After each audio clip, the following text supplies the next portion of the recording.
used to discuss beforehand how we were going to make each album different from the last, and that became more important to us as time went on, that we weren't just going to repeat a formula.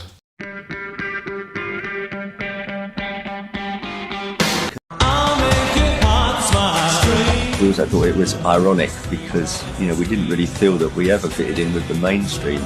So music for the masses was, you know, for us had a tint of irony to it, which was often missed by other people.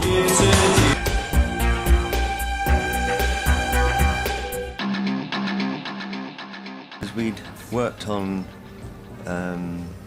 3 albums with Daniel and Gareth, and we just felt that we needed some, you know, fresh impetus. I also think that Daniel had had enough of working with us, you know, because, you know, Mute by that time had started to a big label, you know, on the indie scene, and he had a lot of work to do anyway. So spending months in the studio with us probably wasn't an option for him anyway. I first got involved because I think Dave Garner heard some stuff I've been doing with Tears for Fears, and I think the band had decided they wanted to have a bit of a change in the way they made their records, so they got in touch with me. Dave Bascom, really nice bloke, had done the Tears for Fears, which was great production, and you know, just sort of we met him, talked, and he seemed a good man for the job. Once again, it was just us looking for someone different to work with, and I think we probably sat down and talked to a few people, and Dave just seemed like somebody that we could get on with. Dave was just a fun guy to be around.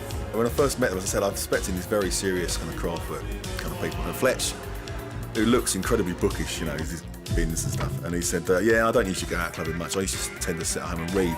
And I thought he'd be reading like philosophy or something. He was out clubbing every night more than everybody else. Behind the Wheel's quite an interesting track. It always reminds me, because it has this kind of it's a sequence of 4 repeating chords really that never changes, and it sort of reminds me of one of those optical illusion stairways where you're walking up the stairway and you never get to the top, and once you get round you're back at the bottom again, and this is kind of how the chord sequence works on there. So you can't stop it, you know, and it has this, and that's the beauty of it because of the driving analogy of the song.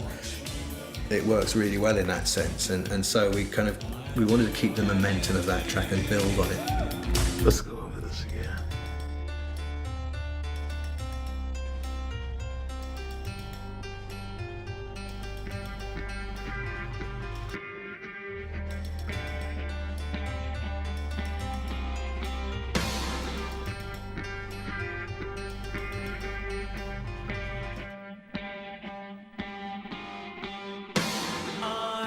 Taking a ride with my best friend.